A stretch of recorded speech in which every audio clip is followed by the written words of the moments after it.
Está entrando no ar pela Rádio Universidade 800 AM o programa T-Move, Temas Emergentes em Movimento. O que te move? Olá! Está começando mais um T-Move, Temas Emergentes em Movimento, em sua segunda temporada. Eu sou a Maria Aparecida Zolim e apresento este programa aqui nos estúdios da Rádio Universidade 800 AM. O programa T-Move, Temas Emergentes em Movimento, é um projeto da Coordenadoria de Tecnologia Educacional da UFSM, vinculada à Prograde, Pró-Reitoria de Graduação. Proporcionamos aqui um espaço de conversas e troca de ideias, através de entrevistas com os palestrantes dos temas emergentes e muitos outros convidados. Você que está ouvindo o nosso programa, preste muita atenção no super desconto que ganhará em todos os livros da editora Vozes. Olha só, utilize o cupom T-Move e garanta 30% de desconto em todos os livros da editora Vozes e frete grátis nas compras a partir de R$ 150.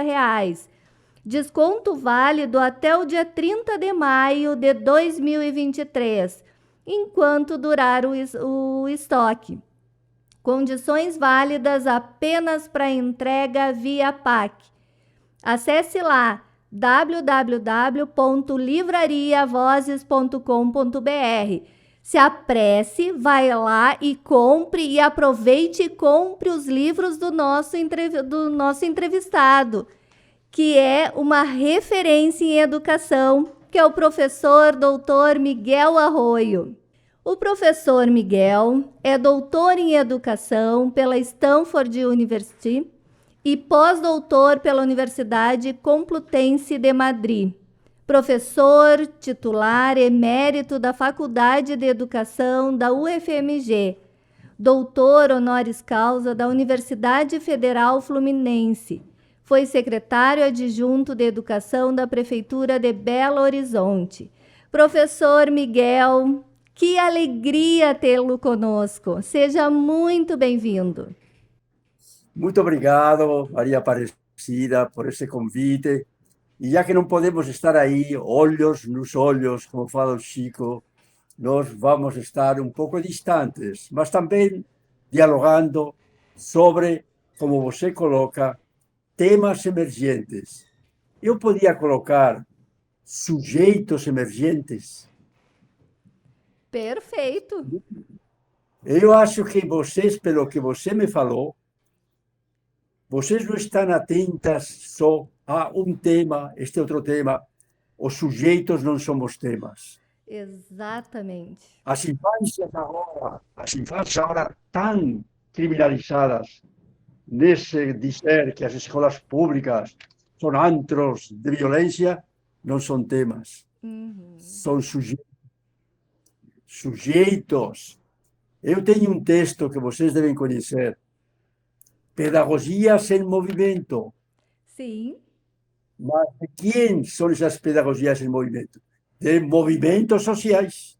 Então, os movimentos sociais são a realidade emergente mais forte em nossa história, ao longo de nossa história. E agora, especificamente, neste momento pós-pandemia, virótica e, sobretudo, política. Então, parabéns a vocês por esse buscar os temas, buscar os sujeitos, buscar os movimentos sociais emergentes que nos põem em movimento. Ai, perfeito, professor. Assim, ó, realmente, porque quando a gente fala em escola, fala em sociedade, é como se fosse uma coisa genérica, e não é, são sujeitos que estão lá. Ah, excelente, já anotei para ficar registrado, porque é muito importante isso. A gente não pode esquecer que a gente fala de gente, né? Como dizia o Paulo Freire, a gente está falando, quando fala em escola, a gente fala de gente. Exato. E quando falamos em educação infantil, não falamos em escola de educação infantil, nem diretrizes curriculares, estamos falando em infâncias. E ainda mais, que infâncias? Nem todas as infâncias são as mesmas infâncias. Então é por aí. Que bom. Perfeito. Parabéns a vocês nesse programa, tá bom? Professor, nós temos a primeira pergunta, que é assim, ó, que dá o título ao nosso programa. Então, Miguel, o que te move? O que me move, até já com a idade que eu tenho, já faz 63 anos que estou aqui neste país, e quando cheguei aqui já tinha uns pouquinhos anos, o que me move durante toda esta minha vida? Eu queria destacar o que vocês devem conhecer, não sei se vocês conhecem, este livro não é da editora Vozes, é da editora Autêntica. Aqui fala educador em diálogo com nosso tempo. O que me move é exatamente isso, estar atento ao meu tempo e estar em diálogo permanente com o meu tempo, com os movimentos sociais do meu tempo, com as lutas do meu tempo, com as injustiças do meu tempo, com as resistências do meu tempo. E tem um autor que eu recomendaria a vocês lerem, que se chama Hobsbawm. Hobsbawm é um historiador inglês, faleceu faz ano e meio, 2 anos, mas história da classe operária inglesa. E eu coloco aqui neste mesmo livro, Educador em Diálogo com seu Tempo, eu coloco uma epígrafe do Hobsbawm que sintetiza o que me move. Ele diz assim, e o que nos deve mover: observei e ouvi. O que nos deve mover é observar, ouvir, estar atentos, buscando entender a história de meu. Olha que recomendação maravilhosa para deixar-nos mover. Observar, ouvir, buscando entender a história de nosso próprio tempo. Não nos desarmemos, nos falava já Hobsbawm. Mesmo em tempos insatisfatórios, a injustiça social ainda precisa ser denunciada e combatida. O mundo não vai melhorar sozinho. É isto que nos move. Queremos que o mundo mude, mas ele não vai mudar sozinho. E não vão ser as estruturas de poder que vão mudar esse mundo. O que tem que mudar esse mundo são, sobretudo, as vítimas dessas estruturas de poder. Então, o que me move com Hobsbawm seria esse estar atento ao meu tempo. Mas também me move o que você já lembrou aí, Paulo Freire. O que move Paulo Freire em toda a sua história de lutas pela educação? O que move a Paulo Freire são os oprimidos. Não são as bases nacionais comuns. Não são o que vem de cima para baixo. Para Paulo Freire, nas primeiras palavras de seu livro Pedagogia do Oprimido, olha o que ele nos diz. Aos esfarrapados do mundo, são esses que movem Paulo Freire. Os esfarrapados do mundo, os oprimidos. E aos que neles se descobrem, não só os oprimidos, mas também tantas educadoras, tantos educadores, tantos profissionais como vocês, até do rádio, da televisão, que neles se descobrem e assim, descobrindo-se, com eles sofrem. Este é um ponto muito importante. Para Paulo Freire, o que nos tem que mover são os sofrimentos humanos. O que nos tem que mover são os 700.000 mortos que não deviam ter morto se tivéssemos outra política de vida. Isso que nos tem que mover. Os que com eles sofrem, mas, sobretudo, o que nos tem que mover como Paulo Freire, são os farrapados do mundo que lutam e os que com eles lutam. Este me parece que seria um pouco a resposta que eu te daria a essa pergunta. Miguel, o que te moveu? Professor... O que me moveu foi exatamente isso. São exatamente estar atento ao meu mundo, estar atento à minha história, estar atento à história da minha família, estar atento à história de todos os oprimidos, dos esfarrapados, dos que sofrem, mas dos que lutam para resistir às desumanizações e recuperar sua humanidade roubada. Profundo. Professor, o senhor colocou no início da sua fala, né, quando chegou ao Brasil. Então, eu gostaria que o senhor nos contasse um pouquinho da sua trajetória, nos apresentando, Miguel. Tá. Bom, a minha trajetória, eu cheguei aqui em setembro de 60. E eu vinha já de ter estudado durante um tempo numa escola rural. Eu sou filho de camponeses, minha mãe camponesa, meus avós, meus tios, de uma pequena comunidade, um pueblo, como se chama lá na Espanha, uma pequena comunidade camponesa, um pueblo, onde eu nasci. Meu pai, trabalhador, plantava trigo, plantava centeio, plantava cevada, plantava batata, plantava abóbora, plantava sobretudo também vinhedos aí que tem no Rio Grande do Sul. Plantava, é a terra da Ribeira del Duero, Rio Duero, nasce pertinho onde eu nasci. Eu já segurei o Rio Douro nas minhas mãos, nascendo. E esse Rio Douro que vai crescendo por toda a Ribeira del Duero, da velha Castilha, até passar para Portugal, e em Portugal chega desembocado no Oporto. Eu sou dessa Ribeira desse Duero. Mas o que mais me importa é que, além de ser filho de camponês, essa é uma imagem muito forte que eu não quero abandonar. Por isso, meu compromisso com os sem terra, meu compromisso com a pedagogia da terra, meu compromisso com as lutas. Ontem mesmo estava em Brasília, no encontro, no congresso de Terra Livre dos indígenas. Estávamos lá, muito interessante.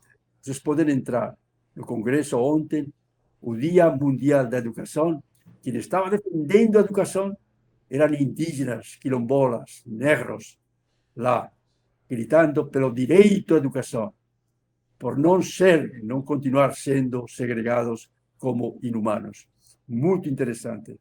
Então, isto que me leva, isto que é um pouco minha história. Eu vim aqui, mas eu queria contar uma história que também me marcou muito. Quando eu estava ainda com ano e meio, meu pai era Júlio, estava ceifando o trigo para dar-nos comida, para dar-nos pão, para dar-nos alimento. E ele e todos os entre 18 e 22 anos foram chamados para lutar na guerra da ditadura de Franco. Eu perdi meu pai para ele ir na guerra, para ficar lutando. Voltou 3 vezes, ferido. E eu lembrava, e lembro até hoje, de meu pai ferido. Muitos dos meus colegas na escola eram órfãos de pais mortos na guerra. Já eu vivi o que uma ditadura sangrenta que mata. Todas as ditaduras têm que ser rejeitadas, sejam de quem for. E eu aprendi desde muito cedo a rejeitar a ditadura, porque me roubou meu pai, e porque roubou meus tios, e porque eu vi tantas.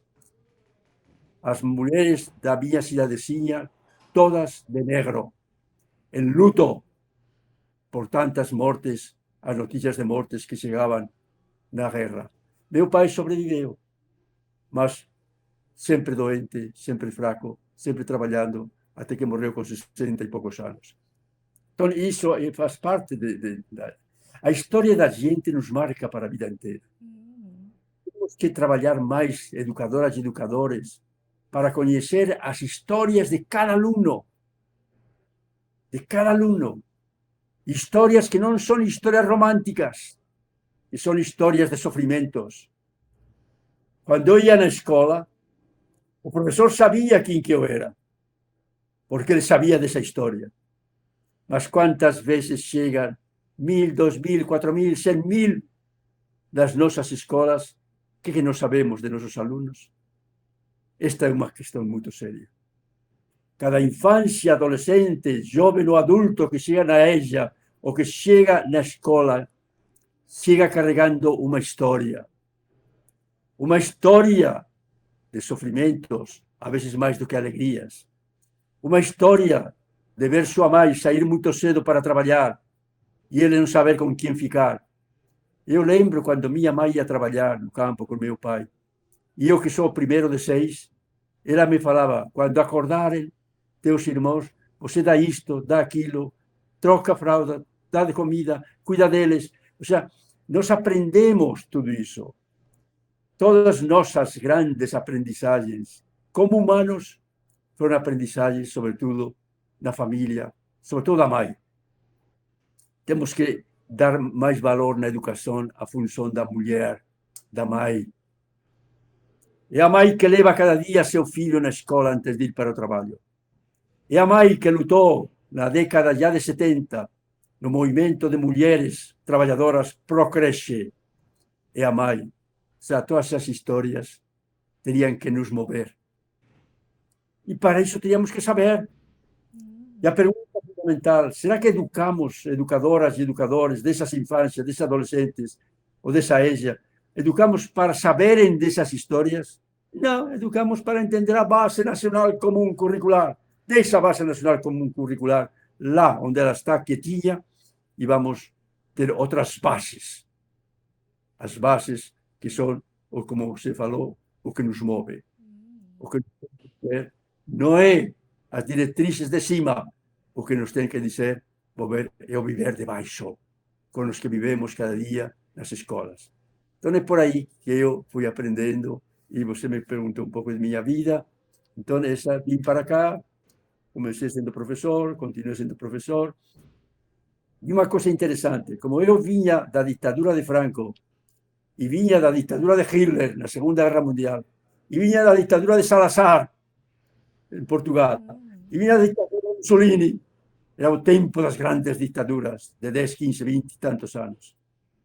Quando cheguei aqui, pouco tempo depois, cheguei em 60, 64, a nova ditadura aqui. Isto a mim, eu que vim fugindo, criticando, resistindo a essas ditaduras, vou ter que resistir também aqui a ditaduras. Aí eu comecei a fazer o curso, já tinha o curso de teologia, tinha o curso de filosofia, eu fui aluno lá em Madrid, do grande filósofo que escreveu foi maravilhoso, mas quando cheguei aqui achei que para entender a política, para entender o poder, eu tinha que fazer sociologia política. E o que eu fiz? Fiz de novo a graduação em sociologia, em ciência política, o mestrado, e fui fazer o doutorado em Stanford, na Califórnia, em políticas educativas. Esta é um pouco minha história. Quando voltei, já era professor da sociologia. Quando voltei, estava sendo criado dentro da Faculdade de Educação uma área que era de ciências sociais aplicadas à educação. E aí eu fiquei com política e educação. Não políticas da educação. Política e educação. Política e educação. Esta é, inclusive, minha dissertação de mestrado foi gestão da educação e política. Gestão da educação, poder. Esta é a ideia do poder. Esquecemos o poder. Quem manda são os poderosos. E a nós nos resta, a vezes, não obedecer, nos resta resistir e insistir. Então, essa é um pouco a minha história, ok? Professor Miguel, o senhor estava falando, né, da questão da ditadura. Em uma entrevista, o senhor diz que quando se tem vergonha da história, nunca se supera a história. Será que esse é o caso do nosso país, que estivemos quase voltando a uma ditadura, a democracia imensamente atacada e até dando margem para que as pessoas dissessem que a ditadura aqui no Brasil nunca existiu, que ela foi branda, que ela... Será que essa é a questão do país? A gente não relembra a história, a gente não fala, ou faltou se falar mais, tanto nas escolas. Em Portugal tem tem um museu em Lisboa, né, da ditadura. Aqui tem em São Paulo também, mas é pouco divulgado. Pelo menos para cá, sim, ele é pouco divulgado. Então, será que foi falta de falar que deu margem para que pudesse voltar novamente? Eu tenho um texto que posso mandar para vocês. Me convidaram para falar sobre tradições democráticas no Brasil. Eu coloquei tradições, o título da minha fala, tradições democráticas ou tradições autoritárias. Nós temos sempre dado mais centralidade ao sonho das tradições democráticas, ao sonho de um Estado democrático que garanta todos os direitos de todos, ao sonho de que pela educação inclusiva, igualitária. Está entendendo? Sonhos, los sueños son. Tem um texto muito famoso de um escritor espanhol, se chama Los sueños son. Todo sonho é um sonho. Isso não foi a realidade. Se nós olhamos nossa história, é uma história muito mais de tradições autoritárias do que democráticas. Quando chegam aqui as caravelas, trazendo a cruz e trazendo a coroa. Quando chegaram também Cristóvão Colombo, lá em Palo, toda essa coisa, qual foi o grito? Terra vista. Eu tenho um texto sobre isso. Terra vista. Mas alguém deve ter cutucado o comandante do navio e falou: comandante, tem gente atrás da moita. Não tem gente atrás da moita. Tem gente, olha eles aí, são indígenas, são tal. Não são gente. Essa foi a maior ditadura de nossa história. Decretar os outros, indígenas, depois negros, quilombolas. Até hoje, ontem lá em Brasília, estava lá cheio de quilombolas, de negros, de indígenas, todos gritando: somos gente, somos humanos. A maior ditadura, para a pedagogia sobretudo, em termos políticos em nossa história, é ter decretado os outros, as diferenças étnicas, os povos originários, os negros escravizados, e ter continuado decretando todos eles, até as mulheres, decretando-os como deficientes em humanidade. Vocês têm que ler hoje os estudos decoloniais, que nos falam muito sobre isso. Quijano, Aníbal Quijano, que nos fala isso. Foram decretados em estado de natureza, não de humanidade, não de cultura. E Boaventura de Sousa Santos também insiste muito nisso. Decretados com deficiências originárias de humanidade. Então, este é o problema fundamental que nos tem que mover. Por isso que eu tenho um texto, vocês podiam entrar num texto que está na revista pedagógica da Unichapecó, em que eu coloco: o humano é humanizável é educável, quando se duvida de que os outros sejam humanos, estamos duvidando de que sejam educáveis, que sejam humanizáveis. Este é o grande drama da pedagogia.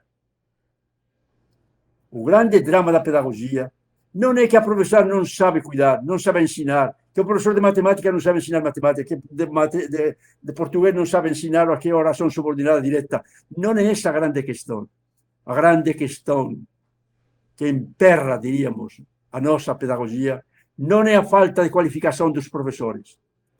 É essa visão persistente, autoritária, de decretar os outros, as diferenças, decretá-los em estado de natureza, não de cultura, não de humanidade. Logo, sem valores, sem moralidade, sem humanidade, logo ineducáveis. Esta é a grande questão. Então, temos que entender que as ditaduras políticas, sobretudo essa grande ditadura que nos acompanha na colônia, no império, estamos comemorando agora 200 anos da proclamação da independência. Independência ou morte. Não foi independência ou morte. Independência com mortes.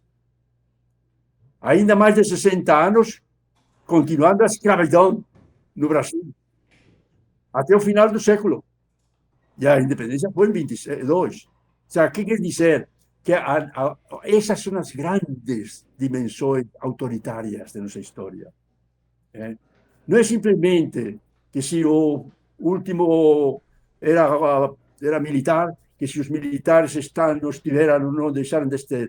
Podemos ter um aparente Estado democrático, mas em realidade continuamos tendo estruturas, culturas, valores democráticos, porque persiste o decretar os outros em estado de inumanidade, de natureza, não de cultura, sem valores, sem humanidade. Então, isto para a pedagogia é fundamental. Para mim, a grande questão de nossa pedagogia é conseguir ultrapassar esse decretar os outros inumanos. Todas nossas lutas por humanizar, desde as infâncias, outras escolas públicas, na EJA, então, o que amarra é dizer, mas se não são humanos, professora, não teima em educar, humanizar o que é inumanizável. Mas quem diz que não são humanizáveis? Desde a colônia, já se falou isso e persiste. E persiste até hoje. Esta é a grande questão para a pedagogia. Ou nós superamos o paradigma político que decretou os outros, continua decretando, em estado de natureza, não de cultura, não de humanidade, ou nós não avançaremos para uma educação humanizadora de verdade. O senhor falando e eu pensando assim, ó, se todas essas questões, a escravidão, fossem coisas do passado, seriam tristes, mas a gente poderia dizer assim, não, mas a gente conseguiu, né, superar todas essas questões. Mas, infelizmente, a desumanização, ela é real e é presente, né? A escravidão, aqui no Sul, a gente tem, né, vários exemplos de trabalho escravos. A própria questão, assim, ó, das pessoas moradoras de rua, né, que é passado como se fosse nas grandes cidades encarado como normal. Varia parecida. Eu te diria, eu saí ontem muito cedo para ir a Brasília, saí às 6 da manhã. Quem que estava nas ruas? Cheios de gente deitados em uns papéis, tá? Frio. Mas não estavam só eles. Estava cheio de mulheres negras que vinham das periferias, que tinham pegado já o tramvia, toda essa coisa, às 5 da manhã, para estar a serviço como empregadas domésticas. Tinha milhares de trabalhadores negros todos que já estavam para subir nos andaimes, para as construções. Isso também é escravidão. Escravidão não é simplesmente isso que falam, estão vivendo como, reproduzindo os tempos da escravidão. A quantidade de mendigos, nós temos 40, 35 milhões de famintos. Mas a escravidão, mais do que na escravidão, porque na escravidão os donos dos escravos tinham que dar-los de comer para que não morressem. Agora tem isso. Os escravos eram melhor tratados do que hoje tantos e tantos que estão na rua sem comer, sem beber, sem trabalho. Naquela época, ao menos tinham trabalho. Escravo, mas trabalho. Agora temos mais de 40 milhões na informalidade do trabalho. Então, estas são realidades, gente. Essas são as grandes dimensões autoritárias, tradições autoritárias. Muito mais do que se estiveram nos militares 20 anos, se esteve agora um militarzinho aí 4 anos. Essas são as grandes realidades que nos tem que interrogar e alertar e tentar respostas. Professor, a nossa conversa, assim, chega a dar uma tristeza de interromper, mas nós vamos ter que chamar um intervalo, mas já voltamos, é bem rapidinho.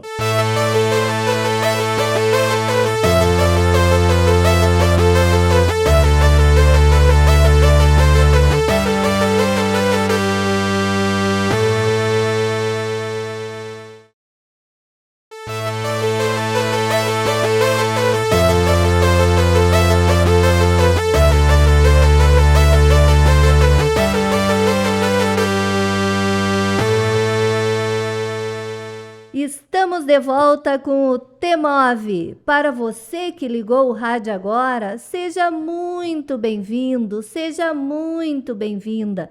Você está ouvindo o programa T-Move pela Rádio Universidade 800 AM. Hoje com a presença super especial do professor Dr. Miguel Arroio. O T-Move é um programa de conversas e troca de ideias através de entrevistas semanais com convidados. Trataremos sempre assuntos sugeridos pelos parceiros do Temas Emergentes. Professor, em seu livro Vidas Ameaçadas, livro, olha que eu recomendo, é fantástico. Vidas Ameaçadas, Exigências, Respostas Éticas da Educação e da Docência. O senhor traz um fragmento escrito em 2017. Abre aspas. Ignorar os corpos dos educandos bloqueia vê-los oprimidos, mas resistentes a opressões. Ver os educandos apenas como mentes a iluminar, ignorando e até controlando os corpos, tem empobrecido os próprios processos de aprender e, sobretudo, de entender, acompanhar seu desenvolvimento humano como totalidades humanas corpóreas. Fecha aspas. Em nossa cultura, é comum a separação corpo e mente, como se fossem duas coisas separadas. A escola, muitas vezes, segue essa dicotomia. Gostaria que o senhor falasse um pouquinho sobre isso. Que bom, ótimo. Veja, eu escrevi um livro aqui junto com o Maurício. Foi o seguinte, Maurício, que trabalha lá em Curitiba,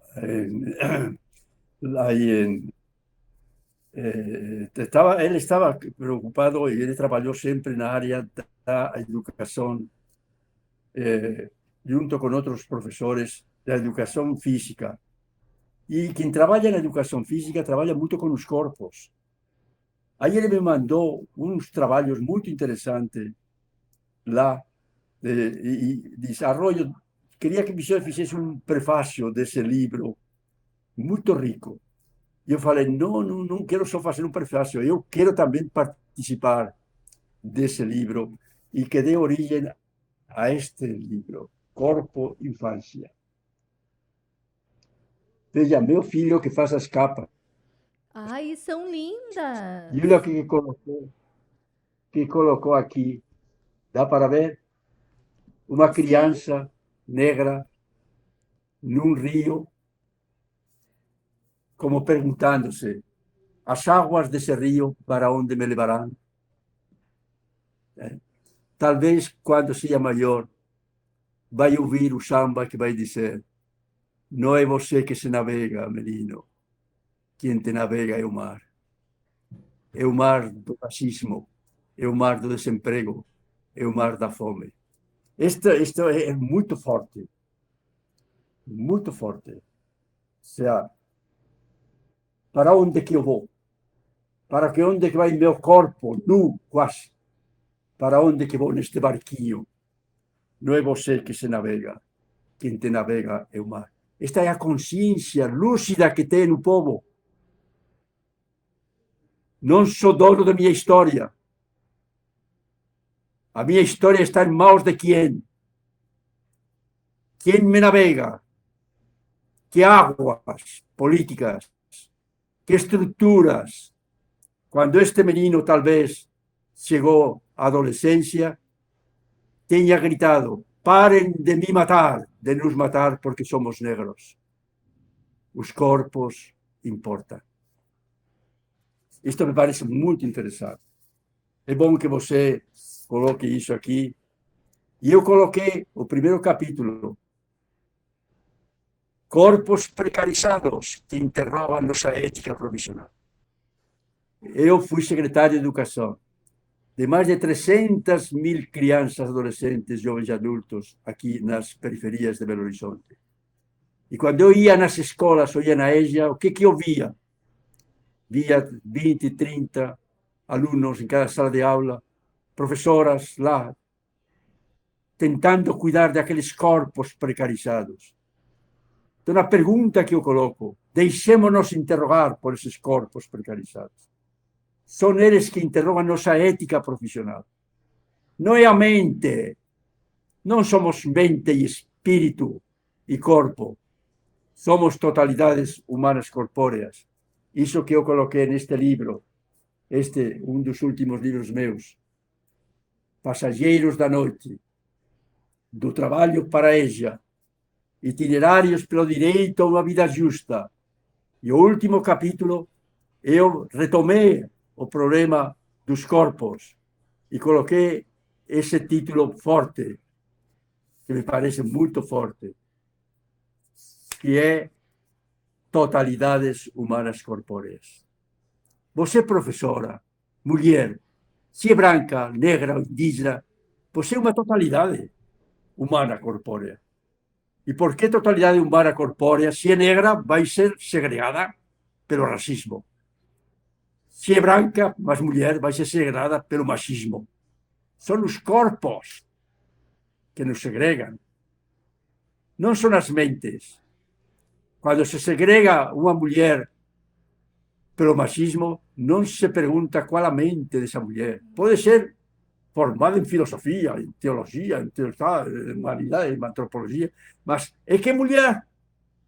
Ou seja, as nossas identidades são corpóreas. Isto é muito importante não perder de vista. Educadoras, educadores, temos que reconhecer os corpos. Somos educadoras de corpos.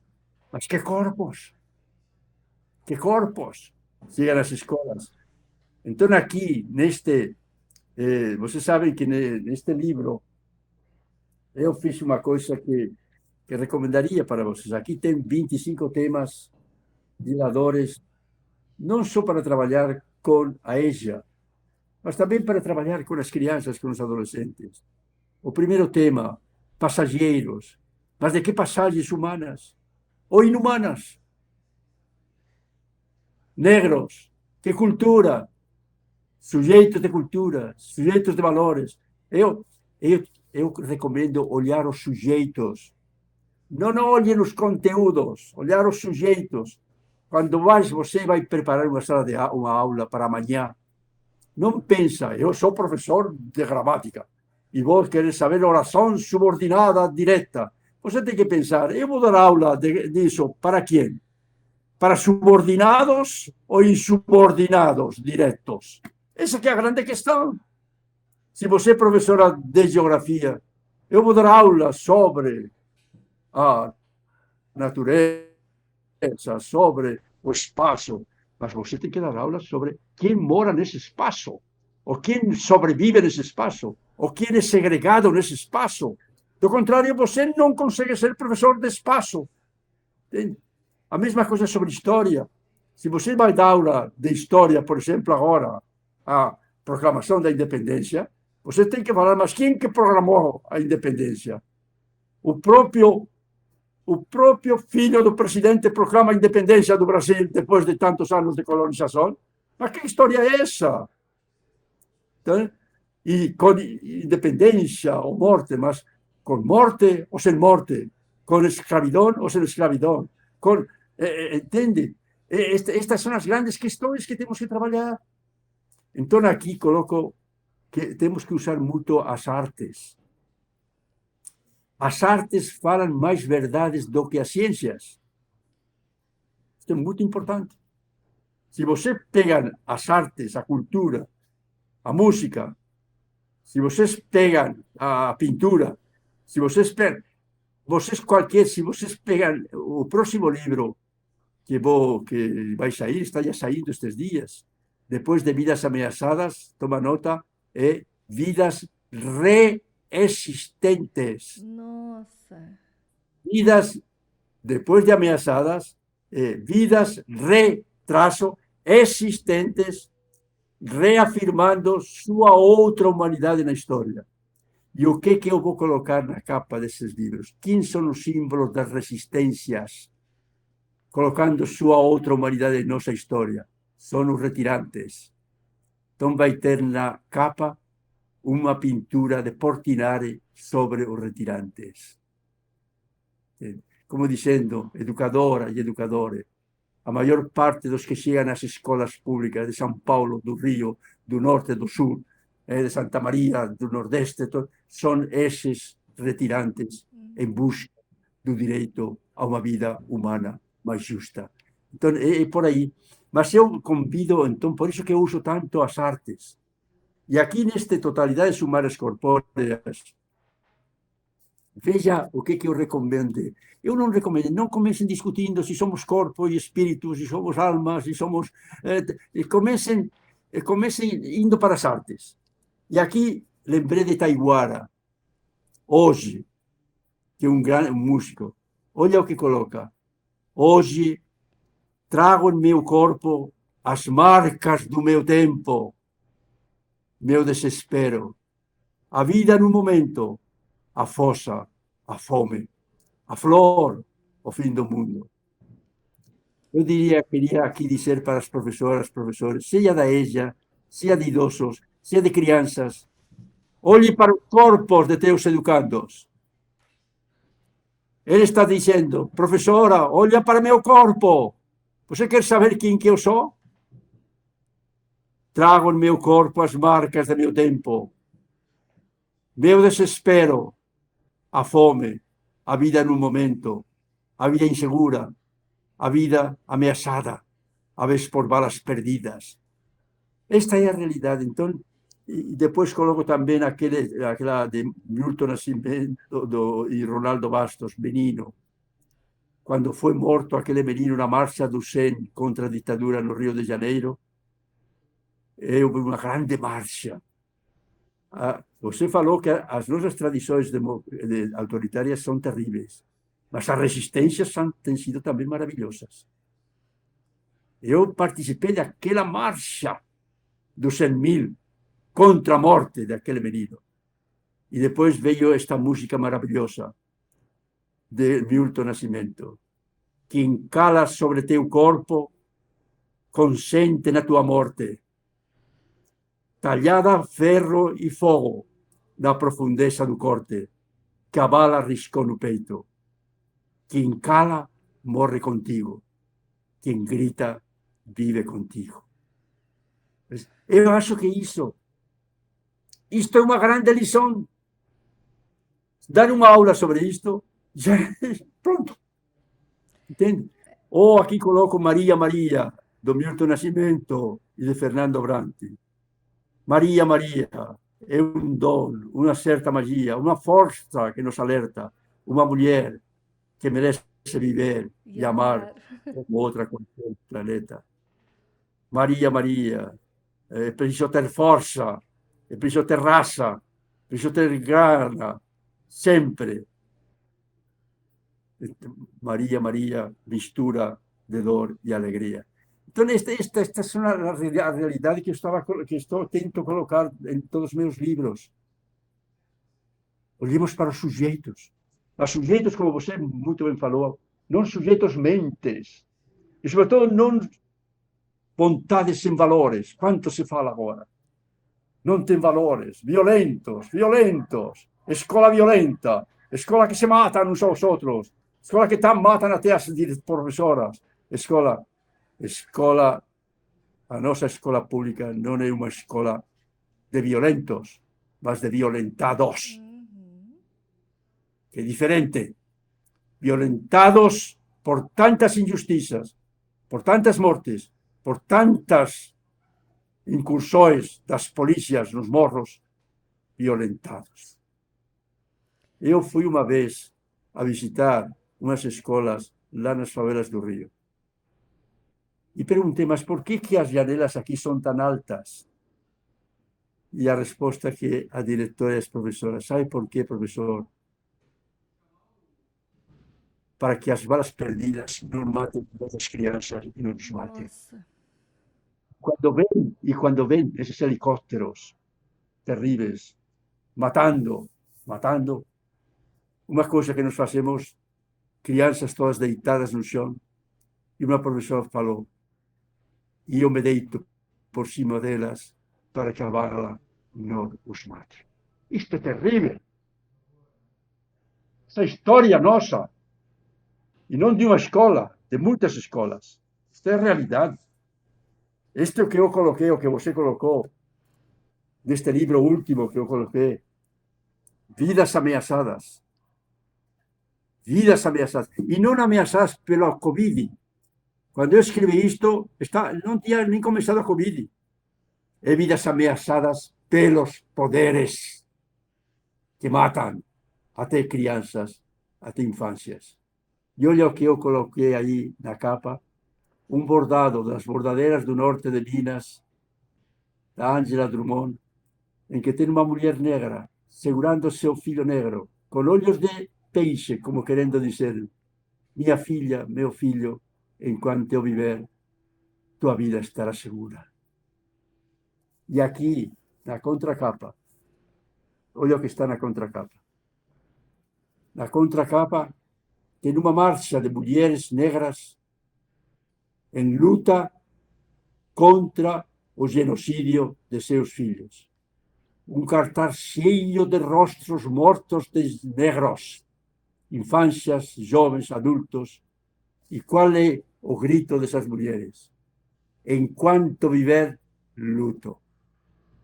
Luto de luta, luto de dor, mas luto de luta política e de resistências. Esta é a realidade, gente. Esta é a realidade que nós vemos. Professor, eu vejo assim, ó, eu trabalhei 22 anos na educação básica. E eu vejo que a escola, desde a época quando eu era aluna, se mantém a preocupação em cumprir aquele currículo, cumprir aquelas as disciplinas, as ementas, e a maioria das vezes as disciplinas são trabalhadas como se fossem dissociadas da vida. Exatamente. A biologia, por exemplo, eu sou das humanas, trabalhava com história, arte, alfabetização, educação infantil, trabalhei nesses 22 anos com muita coisa. Mas assim, pegando a biologia, que já fala vida no seu nome, né? O estudo da vida. Às vezes é trabalhado como se fosse um conceito. E a criança, o adolescente, não entende que está se falando da vida. Está se falando dele, do corpo dele, a geografia está se falando do espaço que ele vive. A história está falando do que passou, que gerou a vida que ele tem hoje. A escola é vida.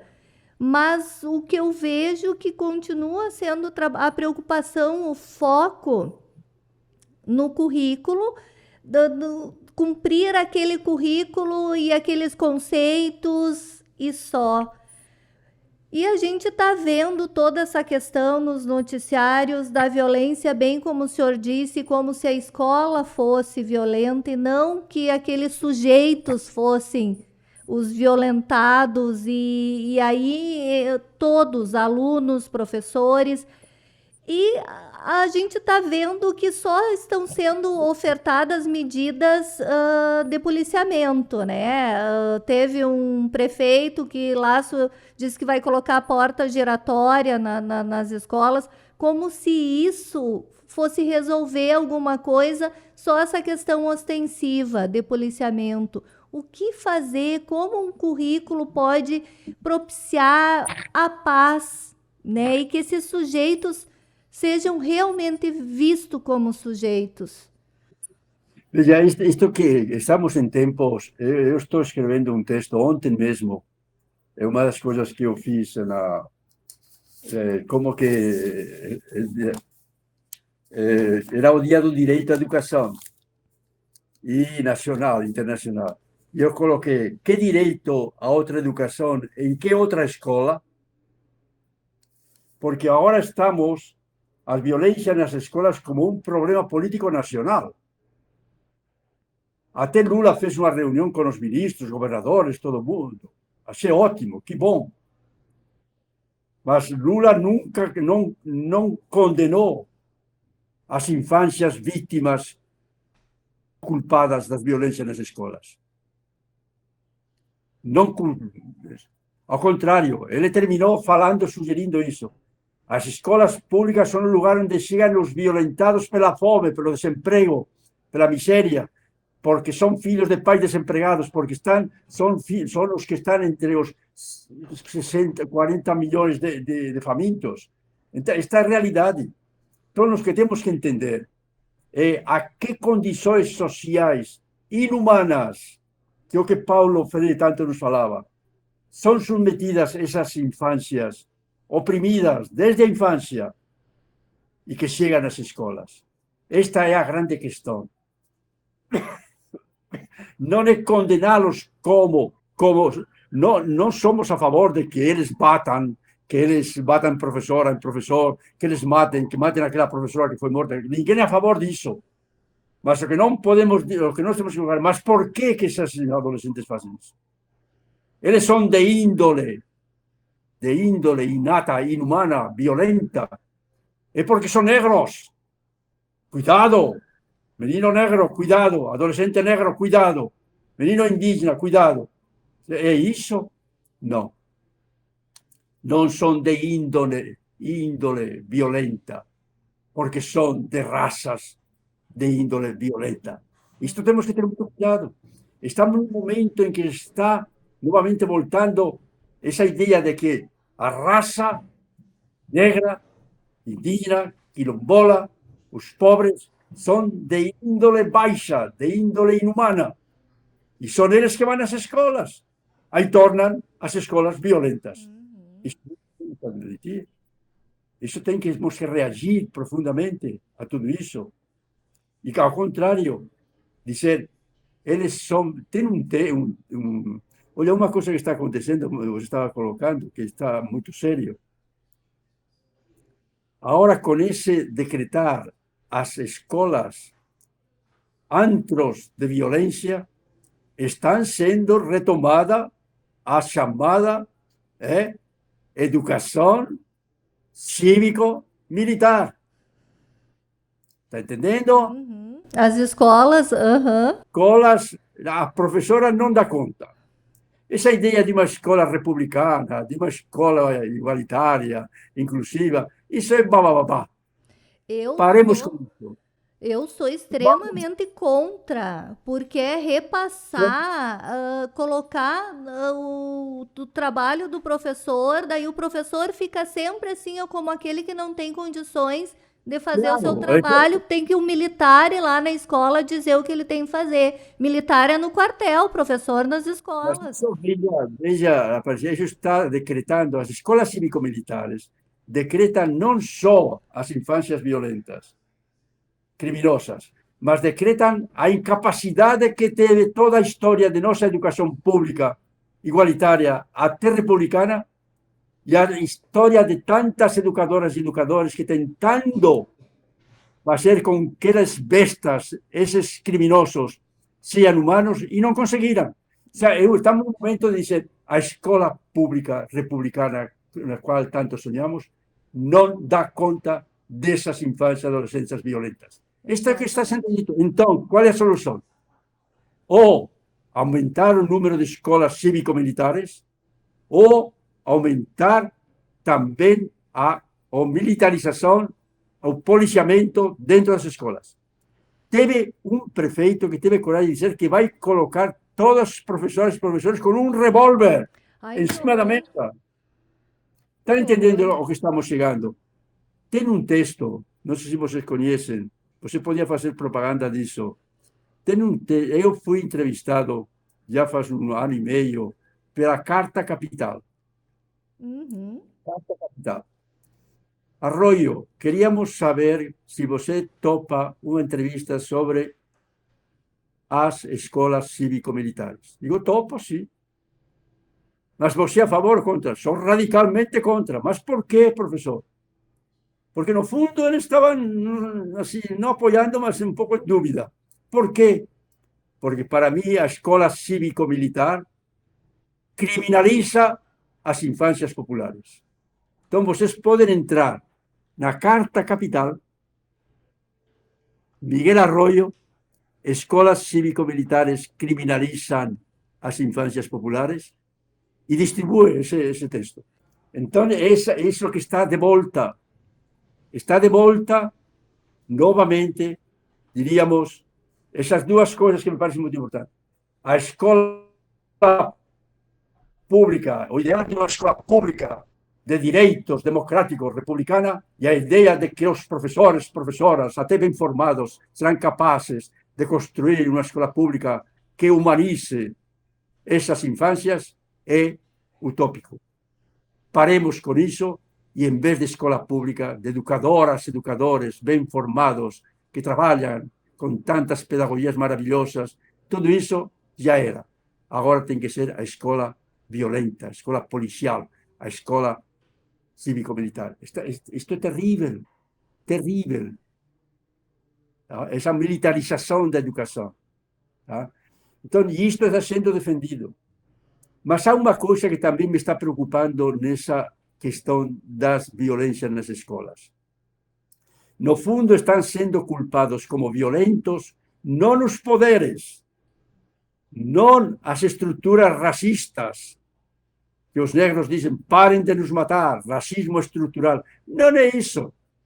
O que está sendo agora dito e reafirmado é que o negro, o pobre, o quilombola, o trabalhador, o periférico, são violentos. Isto é muito sério. Estamos em tempos de criminalizar as infâncias populares, como sempre foram criminalizadas. Eu falava para vocês, terra vista, mas tem gente atrás da moita, não são gente, não são humanos. Agora, a escola pública vista, violenta. Por quê? Porque essas infâncias populares não são gente, não são humanos. Isto é muito sério. Muito sério. Tem esse texto que eu falei para vocês, que está na Unichapecó. Unichapecó. E colocam Miguel Arroyo, e o título do texto é O humano é viável, é educável. O humano é viável, é educável. Tá? Aí vocês vão encontrar toda essa questão que acho que temos que trazer para o debate pedagógico. Porque senão culpamos os professores, educadoras e educadores. Vocês têm que resistir. Está um momento em que está dizendo-se, educadora, educador, diz que são mal pagos, não deviam ser nem pagos, porque não são capazes de civilizar esses incivilizados, de domesticar essas bestas que chegam às escolas. Esta é a realidade que estamos. O problema não é que se está sendo condenado a família, o pobre, o negro, a infância, a adolescência, está sendo criminalizado também e desprezado o professor, a professora, que se qualificou e que com tanto esforço e mal paga, veja, aqui estamos discutindo agora se uma professora que trabalha 40 horas pode ganhar 2 ou 3 salários mínimos. Quanto que ganha um deputado?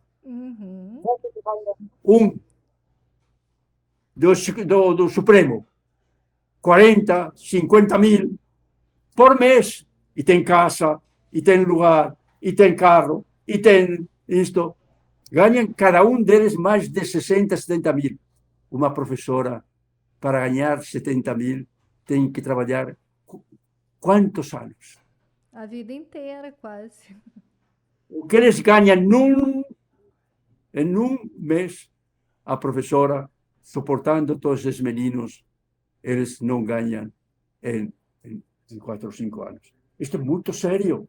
Esta é a realidade que estamos vivendo. E ainda se diz, está vendo, e até demais que ganham 2 salários mínimos. Não deviam ganhar nada porque não são capazes de educar esses bárbaros, essas infâncias violentas. Então, a solução agora não é pagar menos às professoras, é acabar com as professoras. E entregar tudo isso para a polícia, para os militares. Isto é muito sério. Estamos num momento muito sério.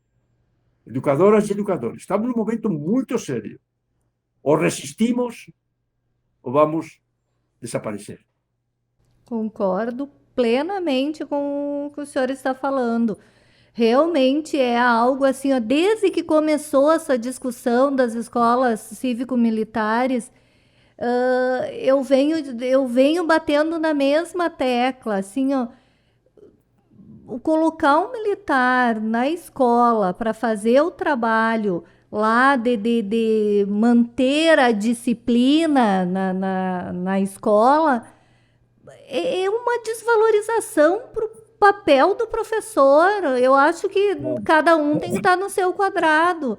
Então, realmente, é algo muito preocupante. É algo assim ó, que realmente tinha que parar para pensar. E a questão da violência também não é com o policiamento que vai se resolver a porta giratória ou colocar a brigada ou o policiamento na frente das escolas que vai resolver, tanto que aquele em Blumenau pulou o muro, né? Então, assim, ó, é algo bem mais profundo que tem que ser pensado num todo, num contexto, é um problema social, não é só um problema da escola.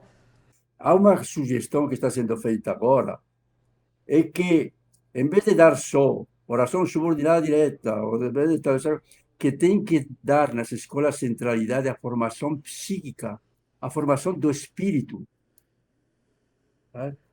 Para fortalecer o espírito das infâncias, para que elas não se deixem contaminar pela fake news, para que não tenham ódio das outras infâncias e das professoras, educar seu espírito. Ou seja, está sendo proposta uma matéria que vai ser fortalecimento do espírito. Sério? Quer dizer, está sendo proposta. E aí vai entrar psicólogo, aí vai entrar educador social, aí vai entrar, está entendendo? Mas o que pressupõe isso? Essa é a pergunta que nós temos que colocar. Quando se diz que essas infâncias têm que ser fortalecidas no seu espírito, é porque são pobres de espírito? Bom, então, lembram que Cristo falava, bem-aventurados os pobres do espírito, porque deles será o reino dos céus? Mas é absurdo. E mais uma vez separa corpo e espírito, corpo e mente, corpo e almas. Mas também essa ideia de que se você diz, você, auxiliador, você vai ter que ser fortalecida no seu espírito, porque você é pobre de espírito. Mas que história é essa? Pobre de valores, pobre de iniciativa, pobre de inteligência, pobre... O sea, essa ideia Está havendo uma proposta de que o MEC coloque agora como obrigatório a educação do espírito, fortalecer o espírito. Para quê? Para se contrapor à pobreza de espírito de tantas infâncias, adolescentes, jovens e adultos que chegam pobres em nossas escolas, não pobres porque não têm trabalho, não pobres porque não comem, não porque são pobrezas de espírito. Então, em vez de ter agora 35 milhões de famintos, o que vamos ter é 50 milhões de pobres de espírito. Isto é terrível. Reagir a isso, por favor. Realmente. Educadoras e educadores. Psicólogo, nenhum educador se preste a dizer que as infâncias, adolescências, jovens e adultos nas escolas são pobres de espírito e precisam ser fortalecidos com matérias que os ajudem a ser mais ricos no espírito de que carecem. Isto é terrível. Onde estamos chegando? Então, estamos... Veja a pergunta, a senadora, que você não me colocou no início. O que nos move? O que nos move mais do que mover? O que nos irrita? O que nos coloca, como Paulo falava, em estado de permanente resistência esperançadora? Lutar contra tudo isso. Ok? Gostaria que tivéssemos tempo para mais coisa, porque realmente a conversa foi assim, muito proveitosa, muitas aprendizagens, e eu gostaria muito de lhe agradecer, porque realmente é muito bom lhe ouvir. Mas eu queria só lembrar um pouco deste... Este é um dos livros que eu gosto muito. O primeiro livro que eu escrevi foi o livro de Ofício de Mestre. O meu tá surradinho, ó. O meu tá surradinho aqui, ó. Quando eu chegava nas escolas como secretário, muitos me falaram: Arroyo, eu não sei mais quem que eu sou. Eu fui preparado para ser professor de matemática, de gramática, tudo isso, mas não posso ser só isso. Não posso ser só isso. Essas infâncias que chegam, esses adolescentes, esses jovens que me trabalham, não posso. Eu tenho que ser não só docente, tenho que ser humano docente. Aqui, muito interessante, aqui na página 50. A página 50 é humana docência. Muito. A minha docência não é uma docência qualquer. Quem que eu sou? Docente ou educador? Uma relação tensa. Eu coloco aqui na página 51. E depois coloco ensinar e aprender a sermos humanos. Não só aprender matemática, gramática, oração subordinada direta, mas ser humano subordinado, indireto e explorado. Dessa violência com que se está tratando as infâncias da escola, é obrigatório que a professora e o professor não acrescente ainda mais lenha nessa fogueira de decretar os outros como violentos. Esta é a humana docência. Somos o quê? E eu coloquei uma coisa, aqui uma...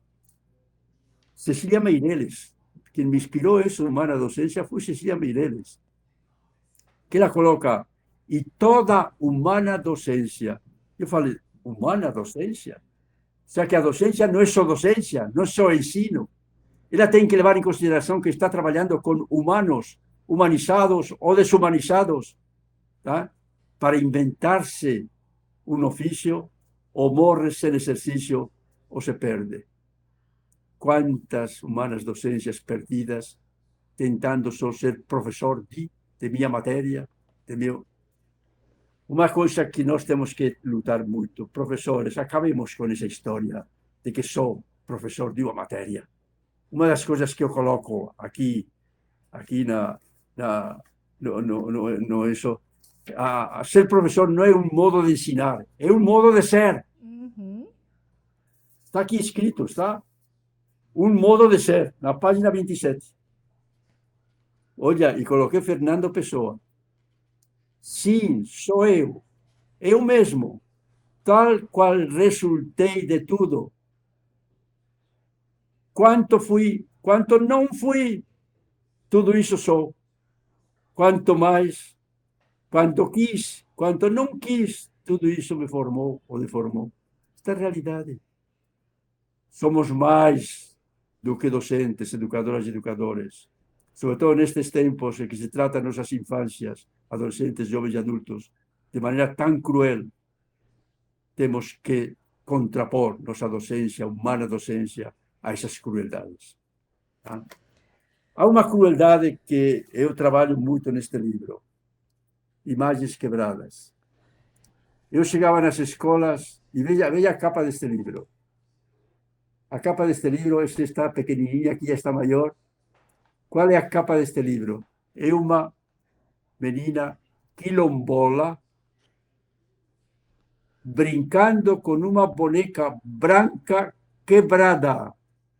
Olha o que significa, menina quilombola, você quebrada. Brinque com uma boneca quebrada para saber que essa quebradeira vai continuar em tua vida, em tua história. O que você vai ser, menina quilombola? Filha do quilombo, lutando por terra, lutando, lembrando de Zumbi que lutou por você, comemorando o dia 20, dia da consciência negra. Essa é a sua história. É muito duro, muito forte. Mas há uma coisa que eu queria, antes de terminar. Neste livro Corpo e Infância, tem um capítulo muito interessante de uma professora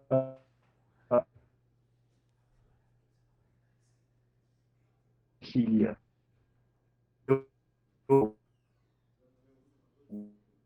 O intrincado fenômeno da exploração sexual comercial de crianças e jovens. Vou contar para vocês que eu estava falando sobre isto numa reunião de professores, em um encontro de docentes, educadores, e depois o pessoal vai comprar o livro. E chegou uma mulher negra com este livro para que desse uma autora. E eu sempre pergunto, mas por que você comprou? E ela começou a chorar. E falei, toquei em alguma coisa forte. Professor, eu sou uma dessas meninas adolescentes negras consumindo meu corpo infantil na exploração sexual.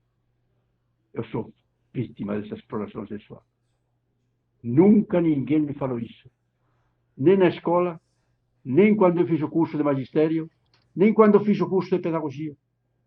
A primeira vez que escuto falar sobre isso é agora. Eu vou levar este livro para ler. Isto é muito sério.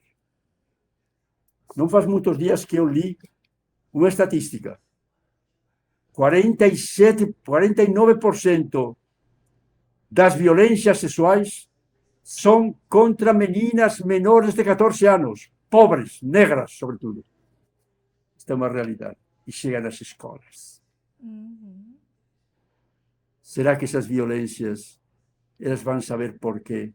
Quem as oprime? Quem as violenta? Que estruturas? Porque são negras? Porque são pobres? Se ao menos os conteúdos da base nacional comum os ajudasse a entender-se, a saber-se, a lutar e a resistir a essas violências, esta é a última palavra que eu queria dizer. Resistir é preciso. Sempre. Depois de Vidas Ameaçadas, o próximo livro está já sendo lançado. Podem já ver se já foi lançado, já podem encomendar. Vidas, olha o título, Vidas Reexistentes. Não é resistentes, não. Reexistentes. Reafirmando sua outra humanidade na história. Este é o novo livro que está saindo para dar um pouco de esperança. As resistências são persistentes em nossa história. Resistências ontem, quando eu estava vendo lá aqueles indígenas cantando, gritando, aqueles quilombolas, as resistências são históricas em nossa história. Assim como as violências são históricas, as resistências são históricas. E aí temos que aprender com Paulo Freire. como ele nos falava, isto que estava lendo, os esfarrapados do mundo, os oprimidos, mas que sofrem e que lutam, que resistem. E Paulo Freire tem uma coisa que eu admiro. Aqui na página 30, eles resistem por recuperar sua humanidade roubada. E ele diz o seguinte: aí está a grande tarefa humanista da história dos oprimidos. Olha, para Paulo Freire, não é pedagogias para os oprimidos, pedagogia dos oprimidos. Não é um humanismo para humanizar os desumanos oprimidos, mas aí está a grande tarefa humanista dos próprios oprimidos. Libertar-se dos opressores, recuperar sua humanidade roubada e assim reafirmá-la. Esta é a nossa mensagem hoje, neste dia que vocês me colocaram aqui, para um tema tão instigante, tão maravilhoso. Obrigado a vocês. Muito obrigado. Professor, eu estou ansiosa para ler esse novo livro e ainda vou poder comprar com 30% de desconto da Vozes. Podem falar, já encomenda já. Isso!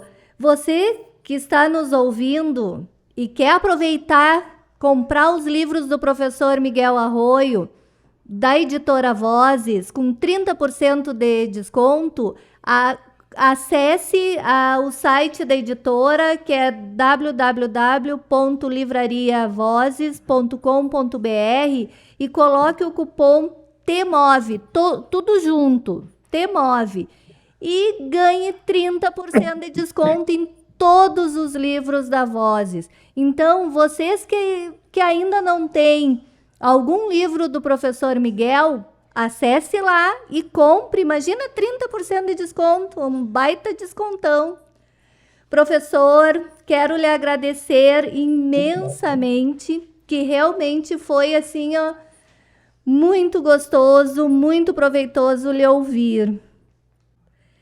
Agradecemos a participação do professor Miguel Arroio em nosso programa de hoje. Eu sou a Maria Aparecida Zolim, pedagoga da CTE-UFSM, e apresentei o programa de hoje aqui na Rádio Universidade 800 AM UFSM. O TMOVE conta com a produção da comunicadora social Luísa Peixoto e da diretora da CTE, Lisiane Miller. Trabalhos técnicos de Giano Al e direção de rádio de Jonathan Ferreira. Você pode ouvir novamente essa e as outras edições do nosso programa no YouTube. Acesse lá, youtube.com/capacitação digital UFSM. Lembrando, sem o tio e sem o cedilha. Se inscreva no canal, curta e compartilhe. Nós estaremos de volta na próxima semana falando sobre os temas emergentes em movimento, aqui pelos estúdios da Rádio Universidade 800 AM. Obrigada pela sua audiência, que o seu dia seja leve e feliz. Até semana que vem.